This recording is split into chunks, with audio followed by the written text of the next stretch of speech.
my darling? Yes, my darling. Yes, Francesca. Thank you so much. I got so excited Yeah. to know that you were coming. 1 second. Yeah. I've been very looking forward to this. Yeah, well, we haven't connected much. I know. And you know who else I spoke to last Sunday evening? Layla Grace is her name. And you may remember if you see her face. She's doing BFM show at the moment. Oh, really? She's around the same age as you are. And say, oh, beautiful Oh, Layla. guy. Yeah, of course. Beautiful Yeah. guy. You said, please give my greeting to him. Yeah. And we have a nice little chat at the cafe in Brunswick. Yeah. And I mentioned to her that you're coming today. And she said, what is it going to be about? I said, Rainbow Temple. And guys, whatever. What Guy has envisioned so far. So, well, It's up to you. You ask the questions or you talk to me and I'll talk back. yes, that's where basically we're just Yeah. having conversation about Yeah. that. I will ask a few questions, darling. and that's fine. Welcome. The podcast Yeah. is called Von Reinhaart Artist Podcast. And for the artwork that you do with Rainbow Temple, it's mind-blowing, really. Indeed, it's some great art. So how did you start, with the formulation of an idea of the temple? When something would have inspired you, or did you? Are we on record now? Or are we getting? we are on Hello, record. everybody. Guy. This is Guy, my beautiful friend Guy from hinterlands of Byron in Rosebank, and Guy is the founder of Rainbow Temple, and it's a fabulous place for sure. Many of you from around the world have been there, have even read about it, and even very recently with the most scandalous tales that came along, and All is well. yes. Yeah. I've been hassled by the bureaucracy because the Rainbow Temple, which I initially had the idea to build back in 1979, and that came as a result of some extraordinary travel experiences I had, particularly at Big Sur in California, on a sacred Indian site. I was 24, and there was a massive download came through on a full moon, and then without me planning it, and I didn't even plan the first night, but 2 weeks later, on the new moon, just happened to be driving by, hitchhiking from LA to Frisco, and a wizard picked me up. It was new moon. Not that I planned to do things like that then. It just happened to be. The first night was full moon. Yes. Next 2 weeks later, new moon. I'm hitchhiking out of Frisco, and a wizard picks me up. What do you mean a wizard? Well, he was a wizard. I got in the car. He's got the wizard's hat on, and the van is full of stars and moons, and his cape and a wand. He just was a wizard. He was a wizard, a real one. A real one. Yeah, and I just 2 weeks prior to that had my first experience of revelation on this sacred Indian site at Big Sur, on this little mini mountain in the middle of a valley with the ocean, Pacific Ocean there. And there was a huge download for me. What an experience. Well, it was. You were 24 as 24, and then out of the blue, all of a sudden, it's like I was anointed with this huge wisdom and insight of what life is and what life is all about, which is kind of important because I'm a human, and us humans have been on the planet for thousands and thousands and thousands of years. We seem to be always on the journey of discovery. And to get there, sometimes we have to go through massive amounts of ignorance, which is what's happening in the world today. Very true. And what's the date? It's the 3rd of March, 3rd of March. 2026. So it's fairly miserable for a lot of people on the planet at the moment. It's very sad what's going It's on. super sad. And we are very lucky to live in this little slice of paradise. Well, there's that word.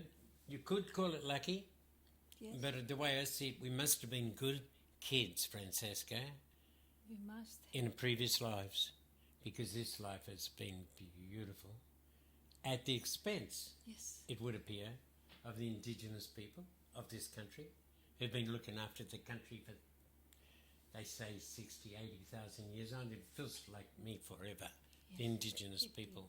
does. And that goes way back too. Thing is, you and I are sitting here as a result of billions of years of the journey of since the creation of the earth and life forms. They said in the beginning mushrooms used to be as big as trees. I wonder if we ate them, or we just were the mushrooms, because my discovery is that what I am and what you are and what we are is one spirit in multi-form, myriad form. I don't know how many numbers you could put to it, but I've discovered that I am the trees, and I'm the birds in the trees, and I'm the worms in the ground, and the bacteria, wherever the bacteria may well be, and all the fish and all the birds and everything. I am that which I am. I am the one spirit in everything, in absolutely everything. And that's what the temple is about. You know, it's about life on earth and the journey of the universe, for we are the universe, on its own journey of self-discovery. And the earth is a perfect place for that to happen. But back to the wizard. Yes. So the wizard and I, he says, yep, I'm going to Frisco, you beauty. And the wizard gives me his story. He's been 8 months in San Francisco. No, sorry, California. Yes. God, get it right, mate. That's okay. Los Angeles, working to save enough money to get his vehicle all decked out, Yes. and have enough money to travel around the country, and being a wizard to make sure he had a lot of Mula.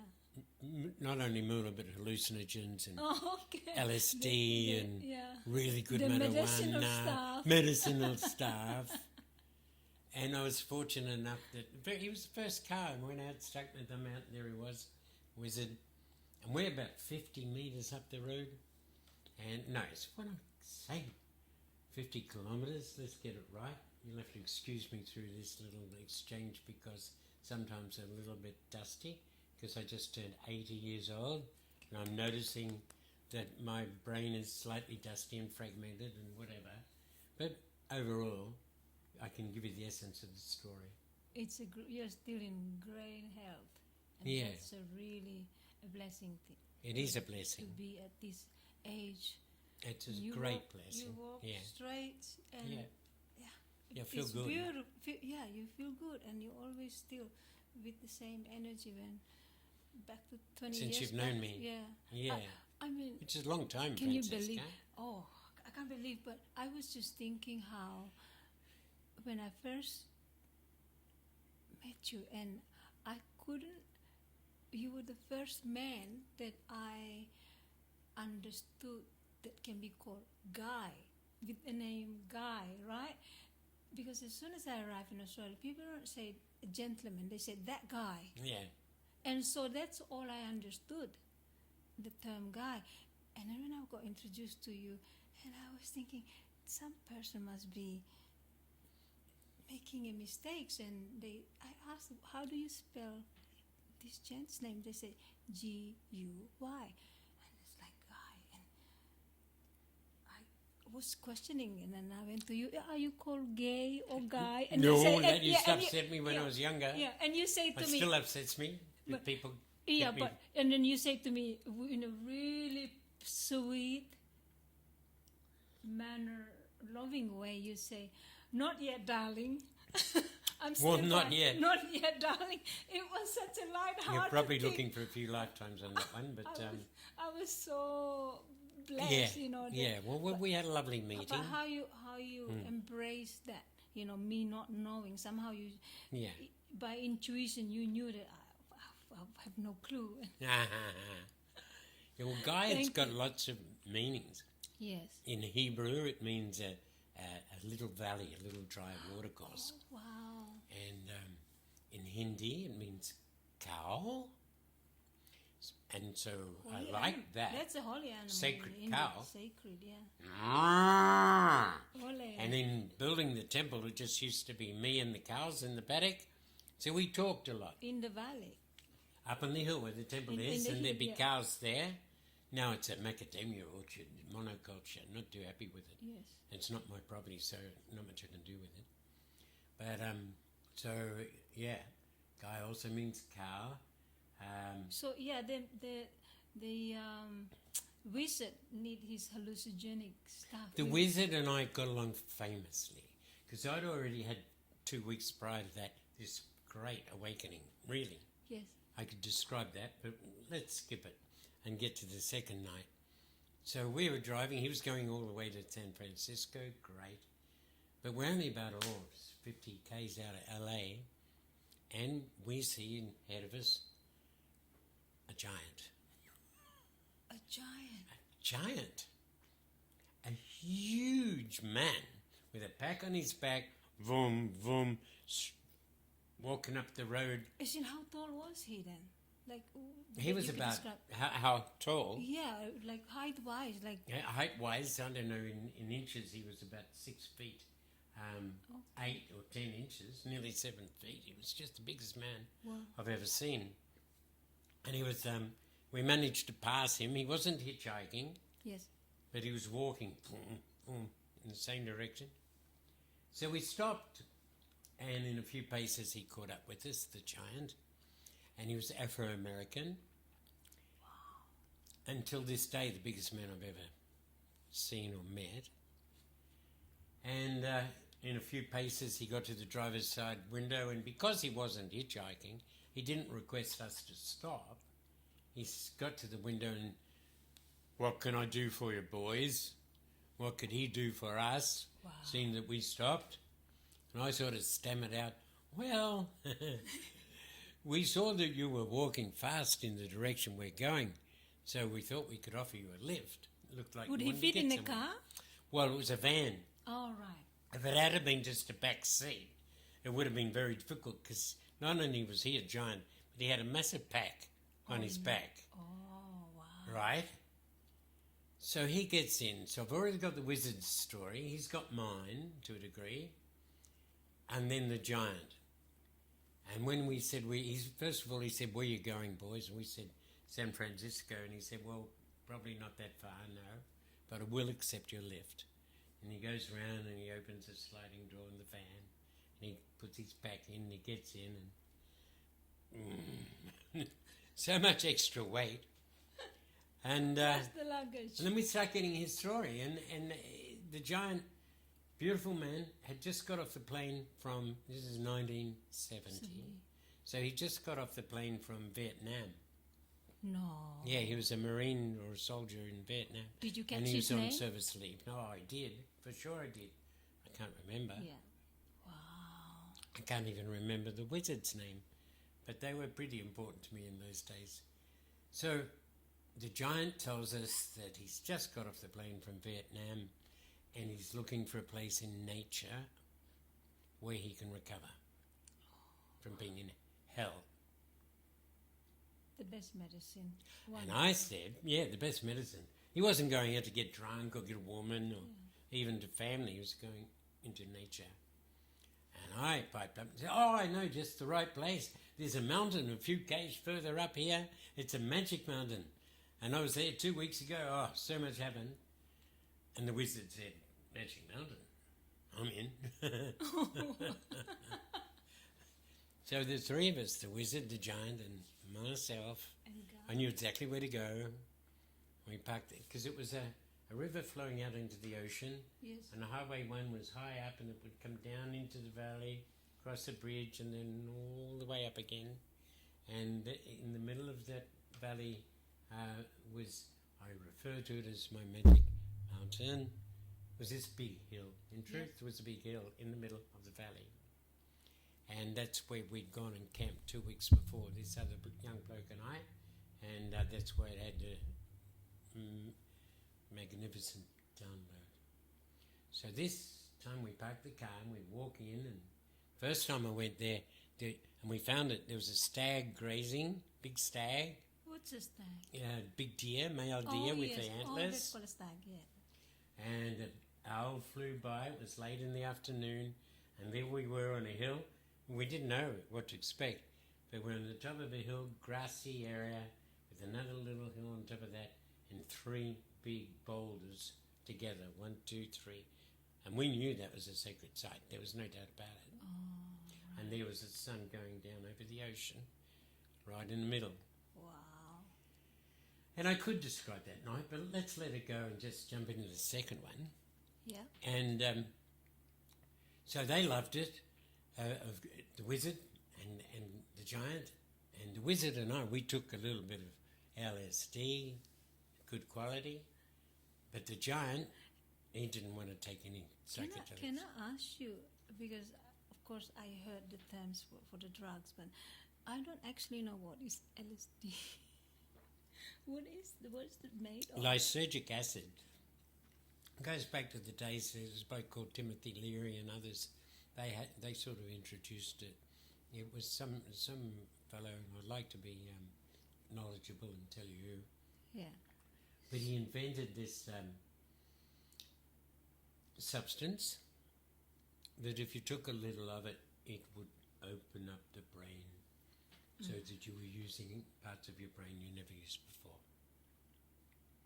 And you saw things that you never saw before, and you felt like you never felt before. So you're It was a seeing big a different, breakthrough. experiencing a different Totally dimension.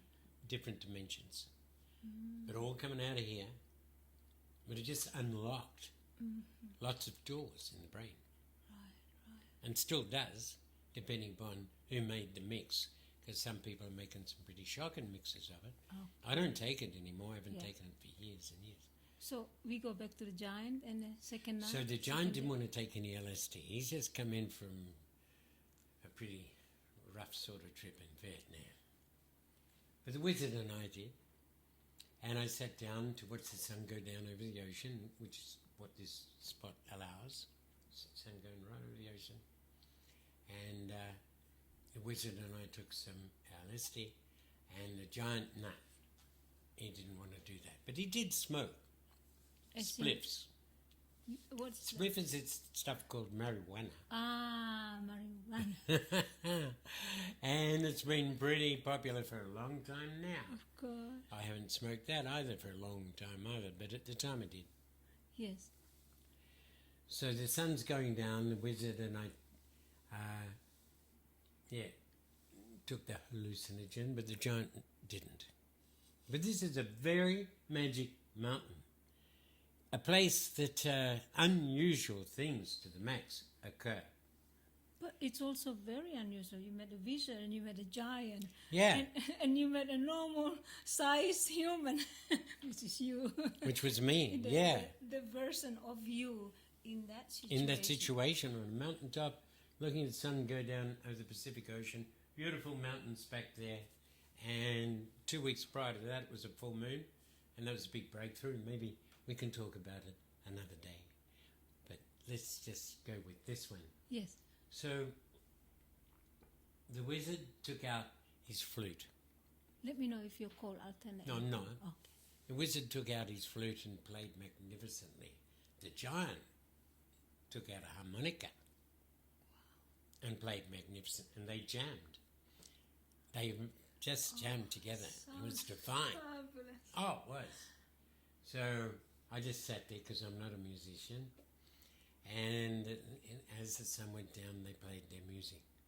And I know this sounds totally crazy to anybody who's never had that sort of an experience.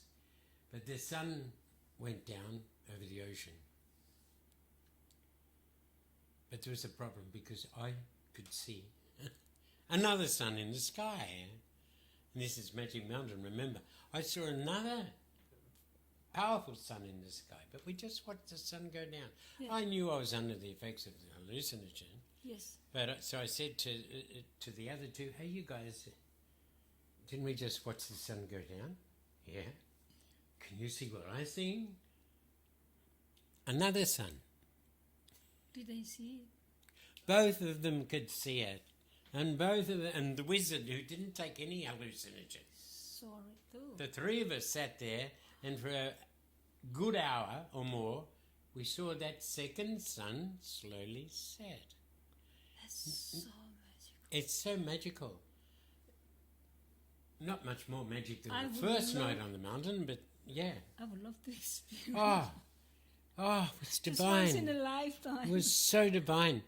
I think somehow we had a doorway through into where somehow we saw the central sun that our sun revolves around. Because it does. We revolve around the sun, but it revolves around a greater sun still. And maybe you see it from certain part And of we saw it that night. It was so powerful. Wow. And for an hour. And as it was setting, we could hear celestial music. No way. Yes, we did. The earth is surrounded by a symphony of sound, which normally we don't hear. You're just being serenaded. Serenaded. Absolutely. Amazing. And then I can remember that in the morning, the giant, thanked me so much for taking him to such a place. And the wizard and I farewelled him, left him there, and continued our journey to San Francisco. Of which, having got to Frisco, I determined that after 2 nights on the mountain, I was definitely going back on the next full moon. And that was yet another magic night. But let's leave all of that behind. I could go on and on about the mountain. The thing is 3 nights on the mountain, and then 6 months later, I had another experience there. And then I arranged to get deported from America to back home. I'd been there for 12 months on a 1-month visa. Oh, And I you did well. never had any money, and I don't know, adventure after adventure. But I was tired. And the law was different then. Law was, well, they It still wasn't deport like- you now, but they wouldn't be nice and kind because, well, I'm going to give it my last night on the mountain. I know you guys think this guy's crazy when you hear this, but I was in New York, 1970, Christmas Day, and all I could think of, and I was arranging to immigrate to Israel. Thank you, Great Spirit, that didn't happen. It didn't happen because all I could think of was that magic mountain. And I hadn't been there for 6 months in California. Right. And I really wanted to go there again. So I left New York Christmas Day, 1970, hitchhiked through the snow, Yes. all the way to California, to San Francisco. Took me about 3.5, 4 days because I hitchhiked all day, all night. And then straight down to the mountain. I was so excited. And I got to the foot of the mountain. And there's this hidden path to the top. Yeah. And I know this sounds crazy, but between my ears, a voice. Very powerful voice. Like an Indian chief. As I in, didn't like, hear it from native outside. Indian Americans? Or? Well, that's a very powerful Indian country. I can't Yes, tell you the yeah. exact tribe that was there, but powerful, beautiful country, Big Sur. Very, very, very special in the ocean and just divine. But I got to the foot of the path, so it was only 10 minutes. It wasn't a big mountain, it was a big hill, really. After all that way from New York, about 4,000 k's, I think, all up, That's a long way. I get to the foot of the mountain, and I hear this voice inside my brain. And you were alone this time? Yeah, I was alone. I wasn't on any drugs or nothing. Wow. Nothing at all. But I heard this voice. No, you are not to come here. Oh. Go away. Go and become your own mountain. Go now. And I burst into tears. I was being rejected. And that's when I went up to Frisco and arranged to get deported. I rang them up and asked them what would they do with. So it's like a revelation in a way. Well, that was the last thing I was expecting, to be told to go away. But I mean, it was just the start of a new journey. Well, it was. and to become my own mountain. Don't go looking for a guru. Don't go looking for anything outside myself. Yeah. The whole experience is the teacher. And within us we are, even you, Francesca, as we said here, and most people, if they knew it, we're on the mountaintop of the journey of our ancestors. All those before us, all the way back to the beginning, they're with us. They don't just die and pike out. They stay within the dream. They affect our genetics, our genes. They're with us from the very beginning of time, or of creation, of life on earth. And these spirits are the ones that I realized what the mountain or the voice was telling me. Become your own mountain. Yes. Because we are on the mountaintop of the whole journey of all our ancestors. They're with us still. And if we're aware of that, we can call them in. Give us your wisdom. Give us the experience of your lives and compile it and help us in the here and now find the truth and live the truth. Well, they've certainly been helping me, because I believe out there at Rosebank I've manifested a temple which represents the truth. Yeah. And I think traditionally many cultures are very good, like what you just say about our ancestors.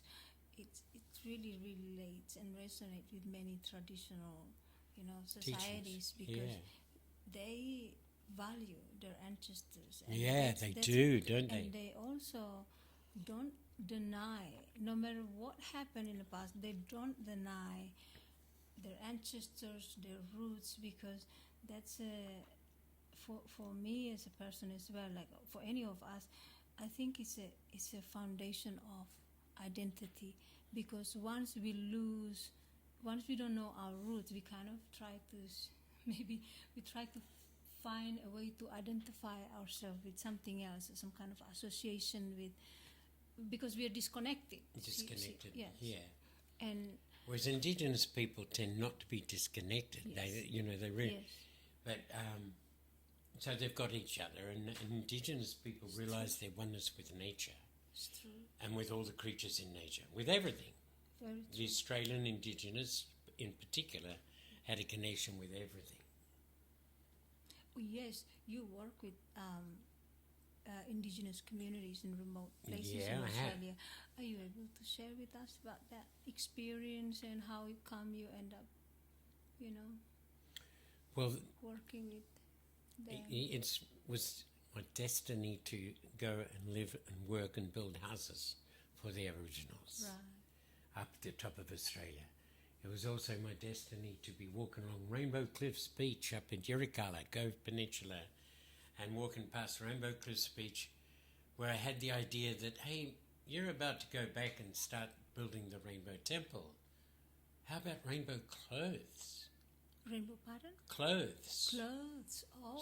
So on Rainbow Cliffs Beach at the top of Australia in sacred Indigenous land, mind you, the whole place is sacred, really. The whole planet is sacred, really. Yes. But up there, I went back into town and I bought the dyes of the rainbow, all the colours, and some white trousers and singlets and a few things, and went back out to Rainbow Cliffs Beach with a saucepan, some scissors, some string, the dyes. There was plenty of driftwood for the fire.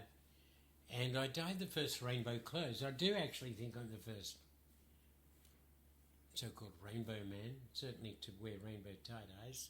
And then I came home and put the poles up for the temple, and I went to India, and then I came back and started building. But when in India I taught people how to dye rainbows, and they went to Goa and dyed rainbows, and rainbows went all over the world.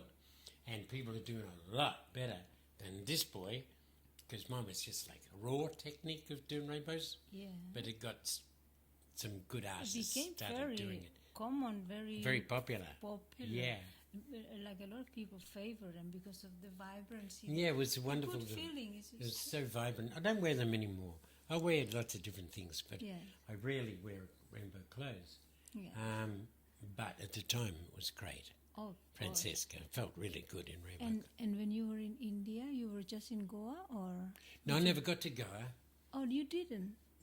No, I taught people that took it to Goa. It became popular in Goa. So where in India did you Well, explore? I went to Pune. In actual fact, I had taken sannyas to Bhagwan back in 1980. Yeah. But I was only saying, I know I had to wear red in the mala, but already I was at the poles waiting to build the temple. Already I was on my own journey. But I recognised this man Bhagwan as being a great teacher. And some friends put the form in front of me and said, guys, sign it, we'll send it off, you get a new name, and you can become a sannyasin. Well, I was happy being me. Yes. I was already about to build the temple. But I went along with that, and took sannyas, had to wear red clothes and wear the mala. But then I went virtually straight away up to Gove Peninsula, to Yirrkala, and started working for the Aboriginals, and that's when I was actually wearing red clothes when I would walk along Rainbow Cliffs Beach, and they'd gone pink in the hot sun. Yes. A lot of the sun washed it off. So my red was pink. I didn't want to get back into pink. I didn't want to re-dye them red because I'm about to build the Rainbow Temple. That's what came on. The light bulb in here said, hey, mate, try some rainbow clothes.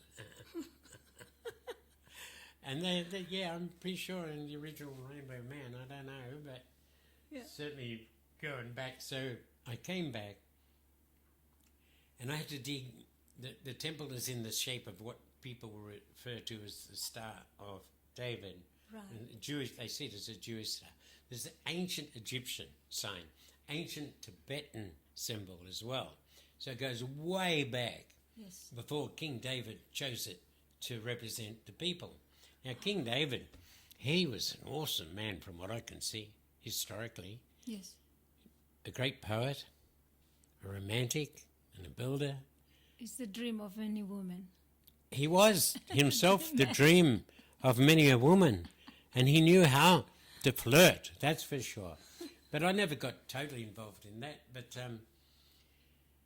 the reason I chose the temple in the Star of David, because there's a pole, 14-metre poles on every single point of those two triangles, because and one in the middle, they represent the balance of the opposites.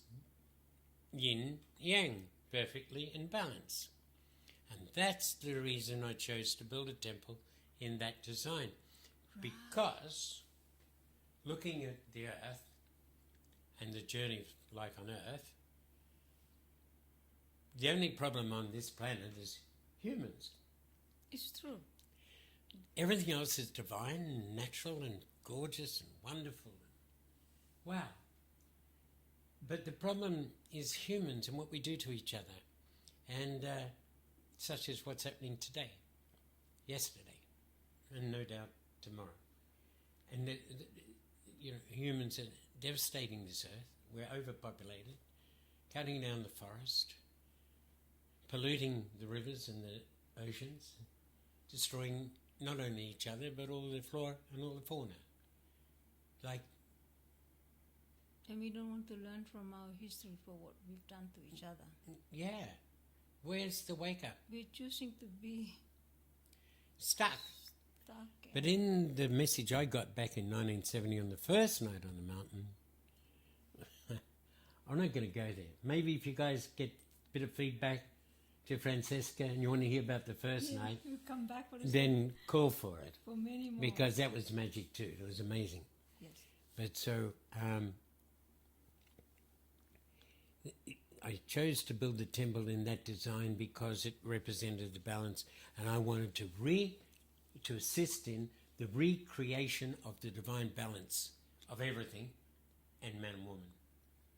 Because man and woman are a little bit out of balance, but through desire, they get together and they make babies.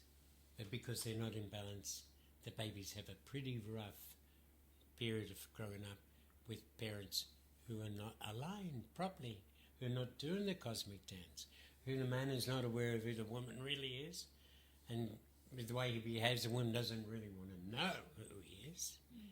because there isn't that sublime, divine, cosmic dance of yin and yang, of the duality. Temple, Rainbow Temple. It's actually called the Rainbow Temple of whatever.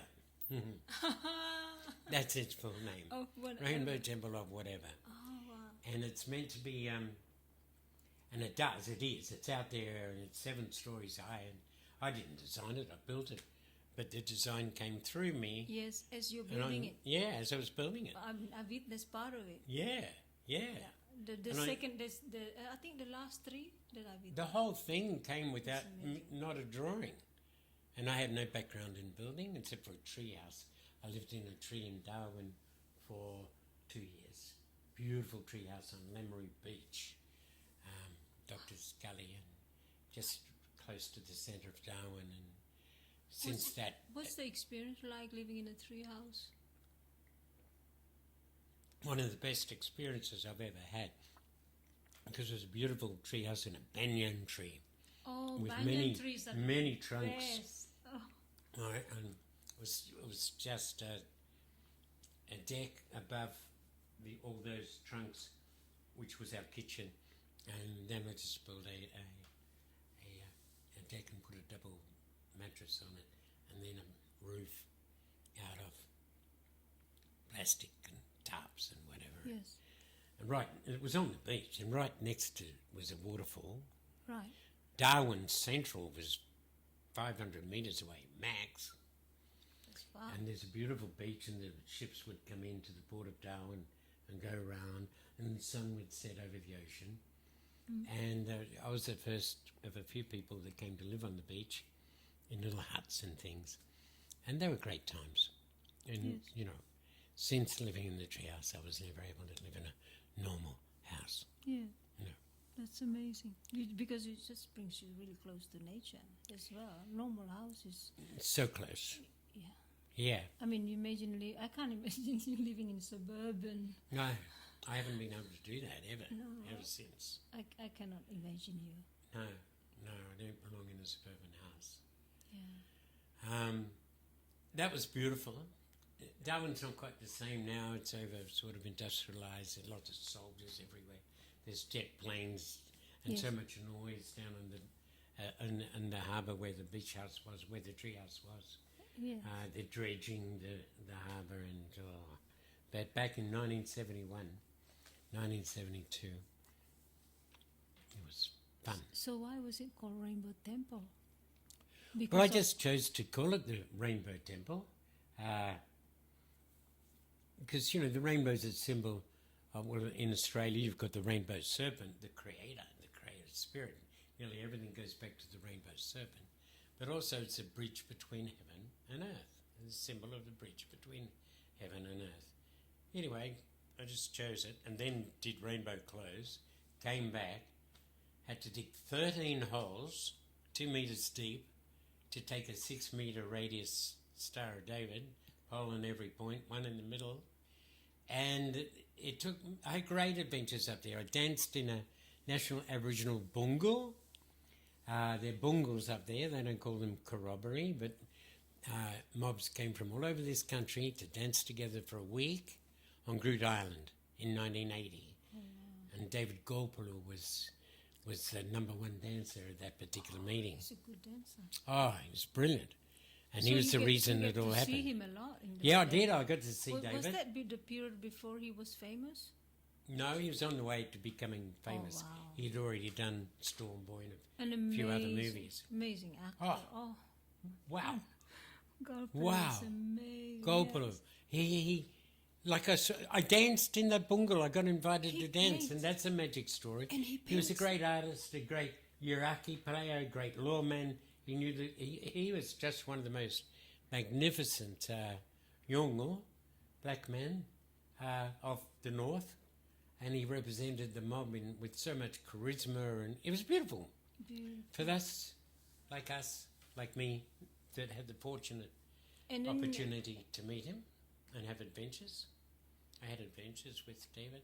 Build a rainbow temple in a rainbow region.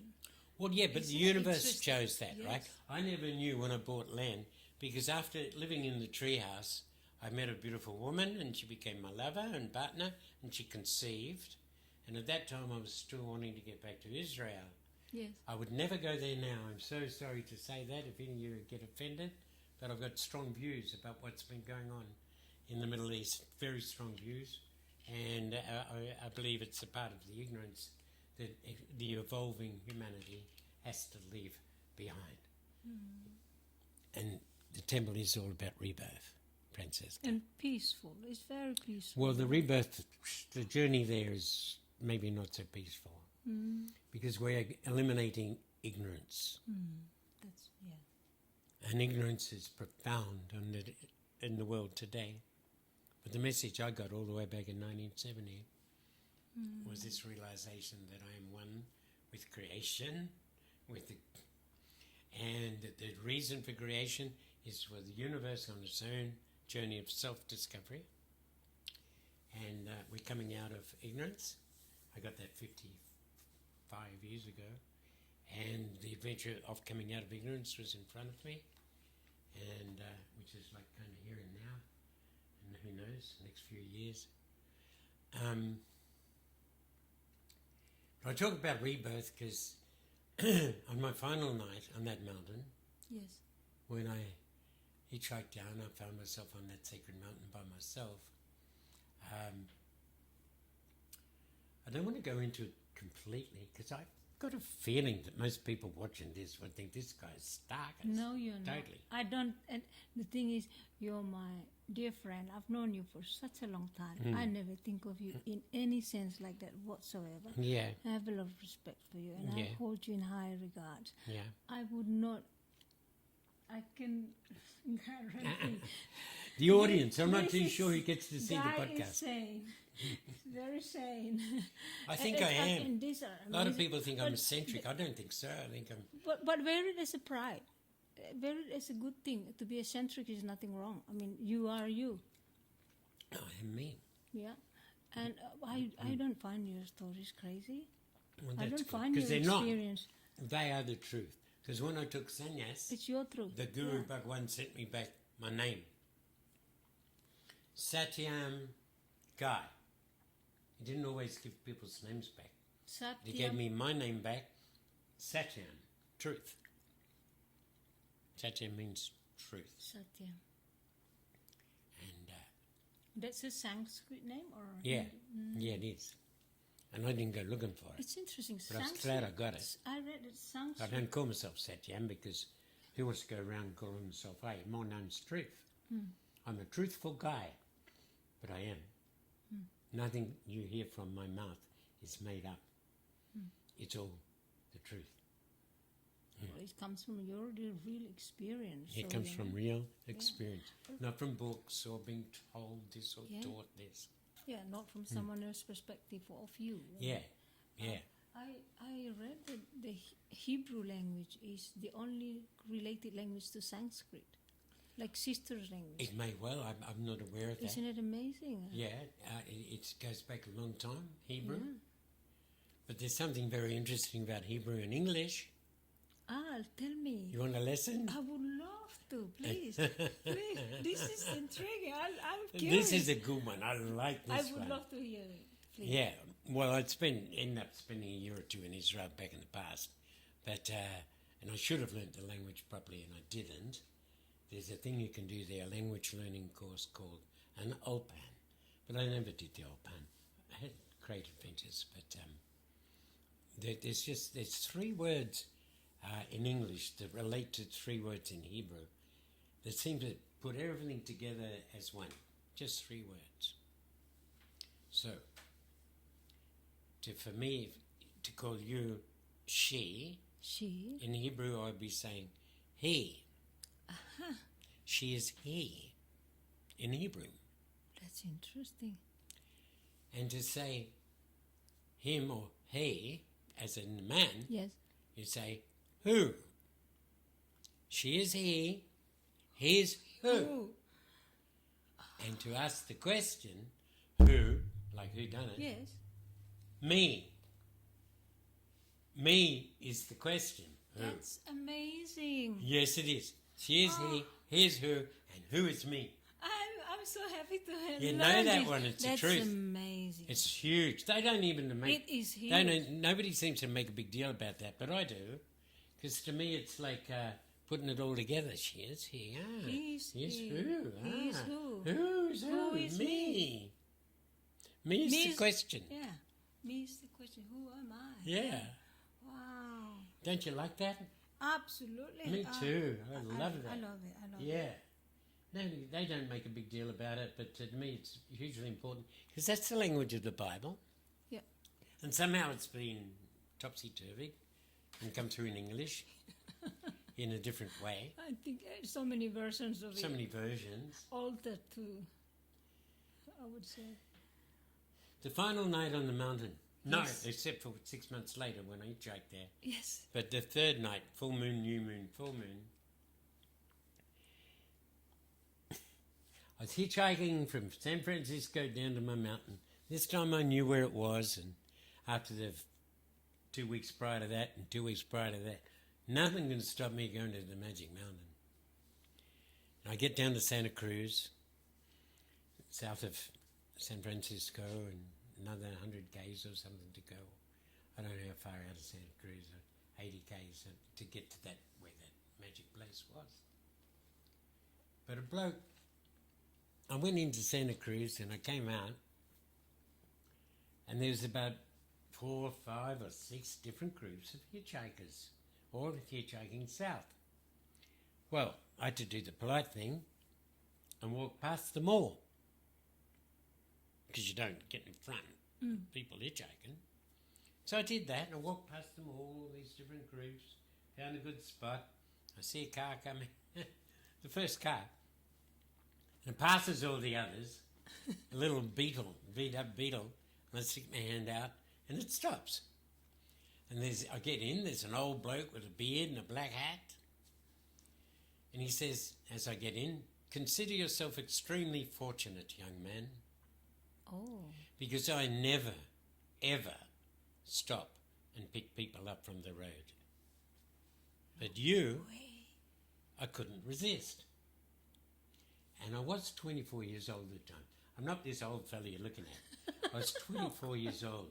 Long curly Young and handsome. hair and all that. maybe good looking. If I can recall, I think I had a missing tooth. But and there's probably a reason for that. But anyway, I get in the car and he says that to me and wants to know who I am, and I tell him I'm from Australia. And we start talking, and I tell him I've been to Israel, but I was hitchhiking down to my Magic Mountain. And he takes his hat off, and he's got this long hair and big beard. Turns out he's a dropout Jewish psychologist. A dropout. But he wasn't no dropout, he was really a drop-in. You know, he's a beautiful man, definitely. Older bloke, I was only 24, he'd be in his mid-50s. Yes. And we get along very well. We do about 30 k's down the road. He says, "Look, Guy, unfortunately, I can't take you any further because down the end of this road, I've got a beachside community, Yes. and that's where I'm heading. And would you take this?" He gives me $10, and he drops me on the highway. He drove off, but he only went about 100 metres, and he did a U-turn. He came back. He said, "Look, Guy, it just occurred to me that it's still early in the afternoon. Oh. You've got plenty of time to get to your Magic Mountain. How about you come back with me to my place, and I'll get my wife maybe to make a meal for you and perhaps pack some sandwiches for your journey." Oh, I didn't say no. I just got in and down to the community. And Such a beautiful offer. he was a beautiful man. And then, so his wife made me a great meal, and sat at the table, and he's making sandwiches. And then this man got up from the table and went into his room and came out, and he put a lid. They call ounces of ganja lids in the States. I don't know if they still do, but they did then. Yes. Of Acapulco gold, which is this glowing golden sinsemilla marijuana. He gave me an ounce of it. so understanding, but it's so fascinating. It's just like, as we know, the new age of people, a lot of them, they smoke, you know, and it's helped. Wow. Give a new reference in here, you know, and a lot of people have awoken through the use of marijuana. Yeah. But it is only a catalyst. It's not, and unfortunately, a lot of them make it as the end result. Got to have your ganja, got to have your herb. But it's just a catalyst on the way to your truth self. Yes. And you won't get to your truth self if you've got a bad habit. That's true. Yeah. That's true. There's a movie called The Holy Mountain, which illustrates that's for sure. Anyway, I'm eating the meal. She's making sandwiches. He gets up and he comes an ounce of Acapulco Gold and says, look, Guy, if any of your friends, I told him I was hoping that some friends would come as well. If they turn up, you can share that with them. Oh.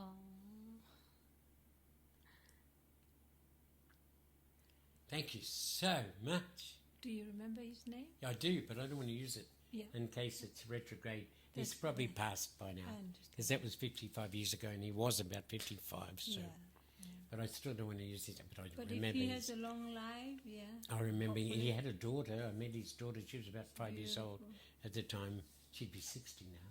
Can you believe that? Crazy. She'd be 60. Hopefully, she's doing very well. Time passes so quickly. Time passes quickly. Yeah. Anyway, then he sits down again and he looks at me and he says, tell me, Guy, LSD, have you experienced it? And if so, what do you think? Uh-huh. And I actually was able to say to him, I'm on one now. Maybe that's why I was glowing on the side of the road. I'm on one now, and I love it. Phenomenal stuff. So he gets up and he goes in his room, he comes back, and he gives me 8 hits of Sandoz, original LSD, the best, the purest, most powerful, beautiful, purest LSD. He gives me 8 hits on blotter. And I thank him profusely, and next thing you know, I'm out on the road. I've just had a feed, I've got sandwiches, I've got an ounce of Acapulco Gold, I've got cigarette papers, Camel cigarettes, filtered and non-filter. The filtered ones were my yin, and the non-filter were my yang. I had everything I needed to have a great night on the mountain. And I hitchhiked down and I waited. I took 2 of that bits of acid. 2 of them when I was at the bridge waiting to see if anybody turned up. They didn't. So I walked in along the path and up to the mountaintop where the 3 rocks were. And it is definitely a sacred Indian site. No doubt about it. Yeah. And I get into the middle of the rocks. And this time it's the first night there by myself. Oh, wow. And I'm up there, best ganja, best LSD. Yeah, all this stuff. You know, Well, quick. and down at the bridge I'd taken 2, and one's enough. Smoking a spliff that I could hardly taste because of the acid in my brain. Oh, wow, this is so good. I might have another one. So I took from my wallet the other 6, 2, 4, 6, all little round circles on blotter. I can remember looking at them. Hey, you guys, you don't want to get separated, do you? Sacred conversation. They all went in. They all went in. Massive.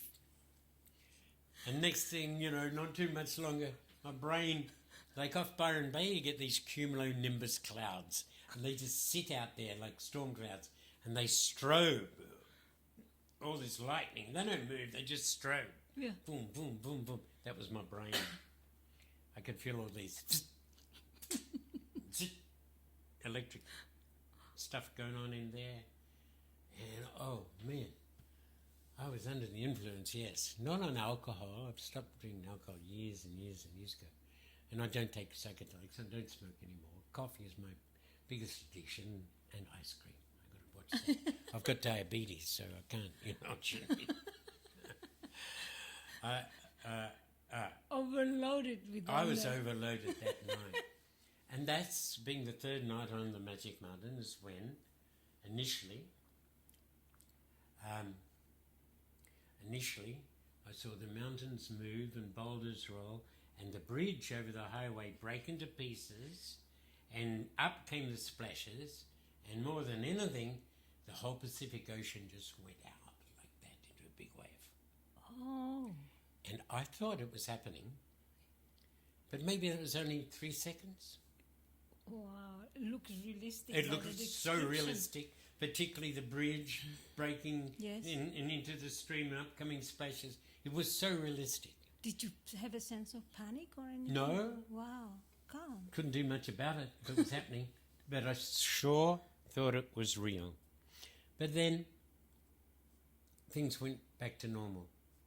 How long did it take until things went I don't back? know, 3 seconds, 4 seconds. Oh, really? Not long. Not long. But what I'm missing is the first experience that I had that night, Yes. because it's important.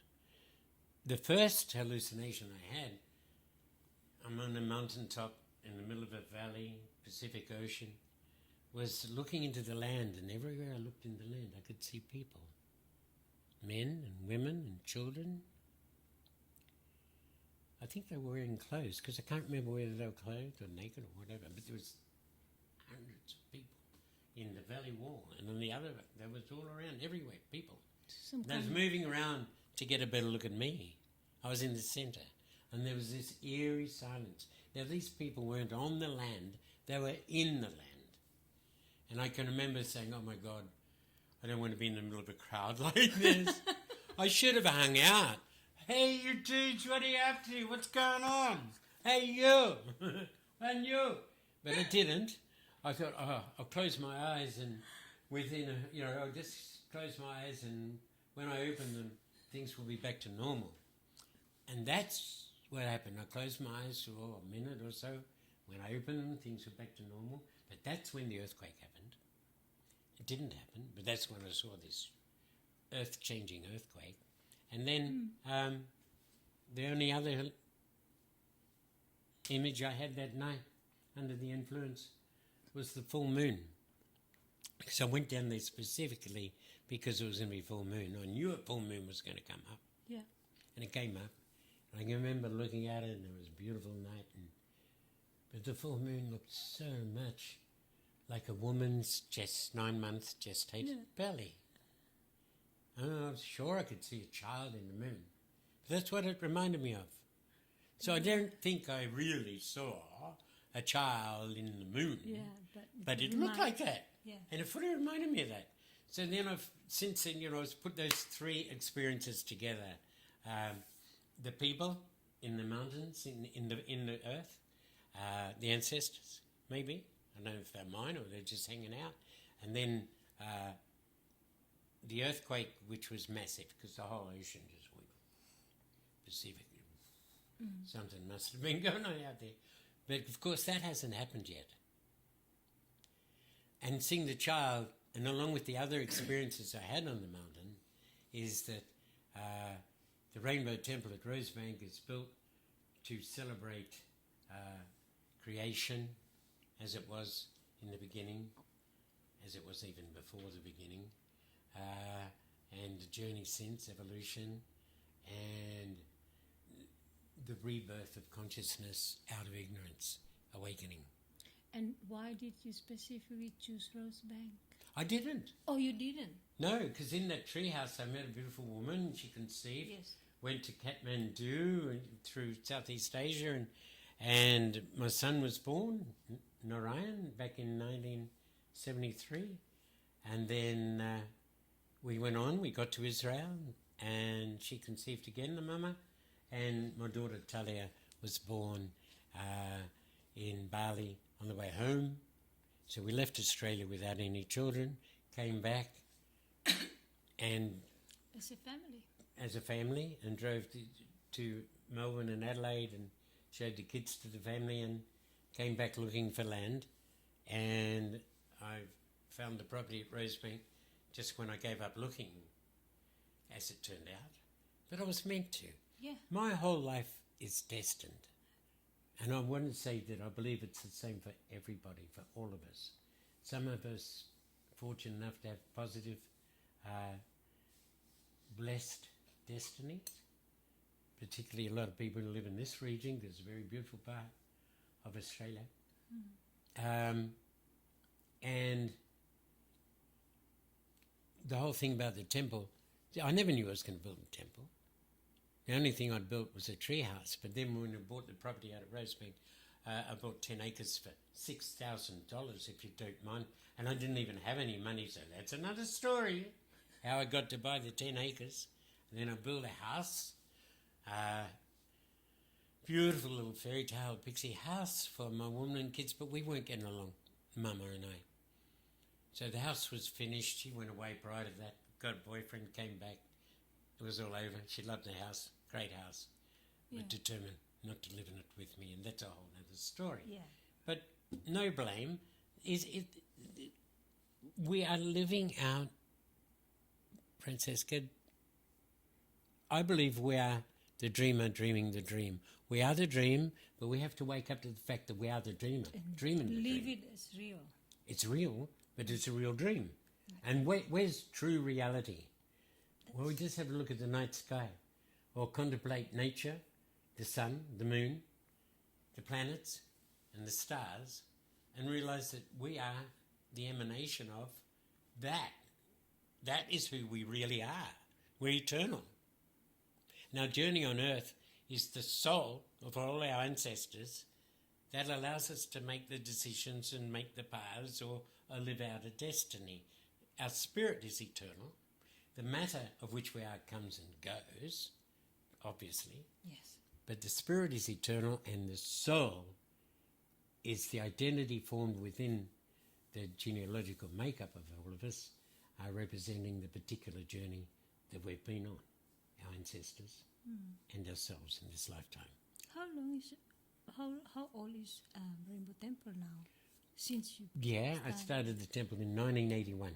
And look, we'll finish this podcast with this little bit, because I had the idea in 79 to build a temple, and the reason I got the idea was that the house I'd built for my family was on the south side of the forest, so it wasn't getting any sunshine in the winter. Right.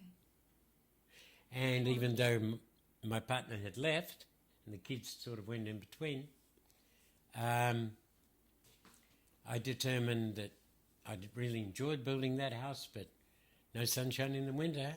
I'll build up the top paddock in the sunshine. Yeah, in the sun. And then this Israeli guy comes by, and I was still smoking, and we smoked a spliff, and that's when I said, oh my God, I saw it.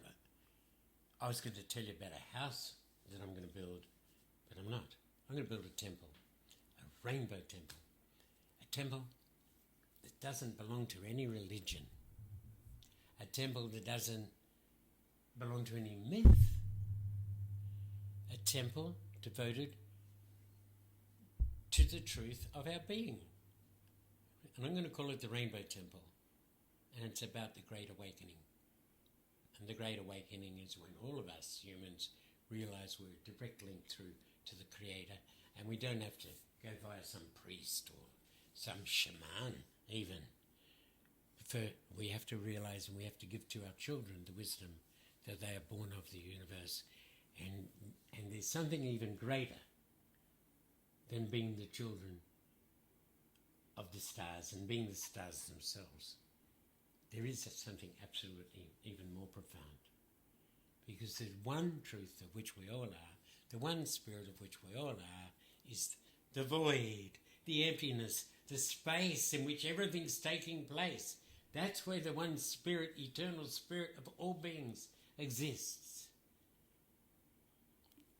And without it, there can be no light, because it's dark, and the light can only shine in the darkness.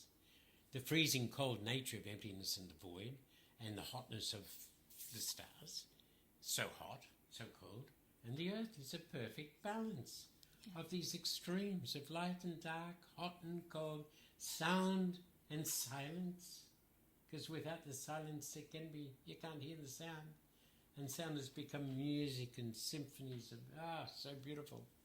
So there you go. The Rainbow Temple is about us realizing who we are. The 7 stories? Any 7 story? high. did you decide to stop I at the never seventh did. No, star? no. So I you never. just, I just built just it. I never naturally. did any drawings. Just the Star of David. I'm going to build a temple in that design. And I got big poles, and I got 4 floors high. Little did I know I'd be adding onto those poles and going 7 floors up, and then dig an underground tunnel, 65 meters long, for fun, for exercise, adventure. You know, when I first heard about Rainbow Temple, I was 18 years old. I was working as a tour guide at the time, and I met this guy from Austria, a musician. He was traveling around the world looking for traditional instruments, and he's easily learned to play them. And he mentioned that he was in Byron Bay. Yeah. And he played the didgeridoos, of course, coming to Australia. And he went to Rainbow Temple. His name is Herman de Lago. And when I mentioned, you know, when the crisis with the bureaucratic stuff came, I mentioned to him that, they're threatening to close it. And he have, of course, the memory of being there. And that's like way back as well. So you, like for me, you know, it's almost impossible to even imagine, because I've seen just for the past few decades how people come and go, they absolutely love it there. Well, it is. The space that's created, the sense. I got it. I got the balance that I was talking about. That was the intention. The energy is also beautiful. The space for us to just get together and be together and then play music. Yeah. Acoustic music, whatever. It's Yeah. just, nothing formal. I don't do nature, workshops of anything. It's just you come, you It's relax, you just simply be yourself. Yes. And It's been such a beautiful, beautiful journey that you shared with us. Yeah. I'm really grateful. Thanks, Francesca. And I'm just as grateful for having so given much. the opportunity. And I'm so to glad do that it. you say yes to this. Yeah. Well, hopefully you enjoy this. I absolutely podcast. enjoy, because It should be good. I have also Leila coming. Yeah, okay. The one who said hello. Yeah. She's gonna come, and she's got a fantastic stories to tell as well. She about does. her journey. Wow. So Yeah. this will be very interesting to navigate, listen, and I'm very fascinated, because I was born yesterday very much. Feels like it, doesn't it? Yeah, it feels like it. And your experiences are really rich. They were. I mean, they really were. And I'm fortunately aware of how rich they were. And I don't think, that was your imagination. It really all happened, even though it sounds quite bizarre. But it was, definitely. To an extent, for somebody who doesn't experience, it can probably be bizarre. But I've never taken drugs, never take alcohol, but I don't find it bizarre. I just understand it. You're also like taking some of this stuff, and you have like a truthful journey with yourself. Yeah. And encounter all of these people and have this very profound experience, and that becomes who I you can't are. remember choosing to do it. It just happened. It just happened. Yeah, but I mean, look at Rainbow Temple. It's a beautiful space. Beautiful. I mean, when I go to Rosebank, that's my home, you know. So it's absolutely beautiful. And I must just finish this too, to your viewers. yes, The council, the Lismore City Council, has been hassling me for many, many years. I never even thought when I started to build the temple I'd have to get permission, you know, and I just started building it. But then they found out about it, and the bureaucracy sort of interferes with nearly everybody that's bought land. You think you're buying the land and you can do what you want. You can't. You can only do with the relevant to the regulations. Well, I didn't know about any regulations, and I built the temple. And maybe I heard about regulations before I finished the temple. But they took me to Land Environment Court, and I was issued papers saying that if I did not demolish the beautiful Rainbow Temple, that they would, and they'd charge me for doing it, and they'd fine me up to $1,250,000 for building it without permission. Well, it's been a long fight. It's still not legal, if I may say, so I'm not too sure what's good for me to say where the temple's at. But it hasn't got final papers of approval. I doubt if it ever will. But it made me stop having it open for anybody to come and visit, and I had to reconcile myself with, because at first when the council threatened me, I was ready to go to war, to defend myself, to defend the temple. It was my life's work. What, I'm supposed to demolish a beautiful building that was totally strongly built and built for all the very best purposes? So, but then a friend came in, intervened and said, oh, Guy, I'll help you. And he managed to help me get through a process with the council. And we did a fundraiser and we got as much money as we could. And in the meantime, no visitors. A few people dropped in. But then we ran out of money and we let the council know, look, we've acted in good faith, but we haven't been able to finish according to But your there's still a demands. fundraising going on? No. Oh. No, there's not. We did as much as we could. The fundraising was just ridiculous because they wanted me to put steel work throughout the building, and it's like built super hardwood. It's atomically strong. So to go to, when I'd build it, a miracle that I'd build it, I never had any money. I worked a little bit here and there. You built it really well with toilets and it's super strong. Hygiene, all that. Everything. And we keep it clean and it's very strong. And also, you have compost and all. Composting toilets function really well. Self-sustained, beautiful. Yeah. The only thing I don't get ticks for, Francesca, is gardens. They've been building. And the gardens we've got, we've planted a few fruit trees here and there, but it's very difficult to have vegetables and things. It requires a lot of work. Yes. And the bush turkeys, and the wallabies, and the bandicoots. Possums. Wild ducks. Unless we build a whole new structure and put the gardens inside.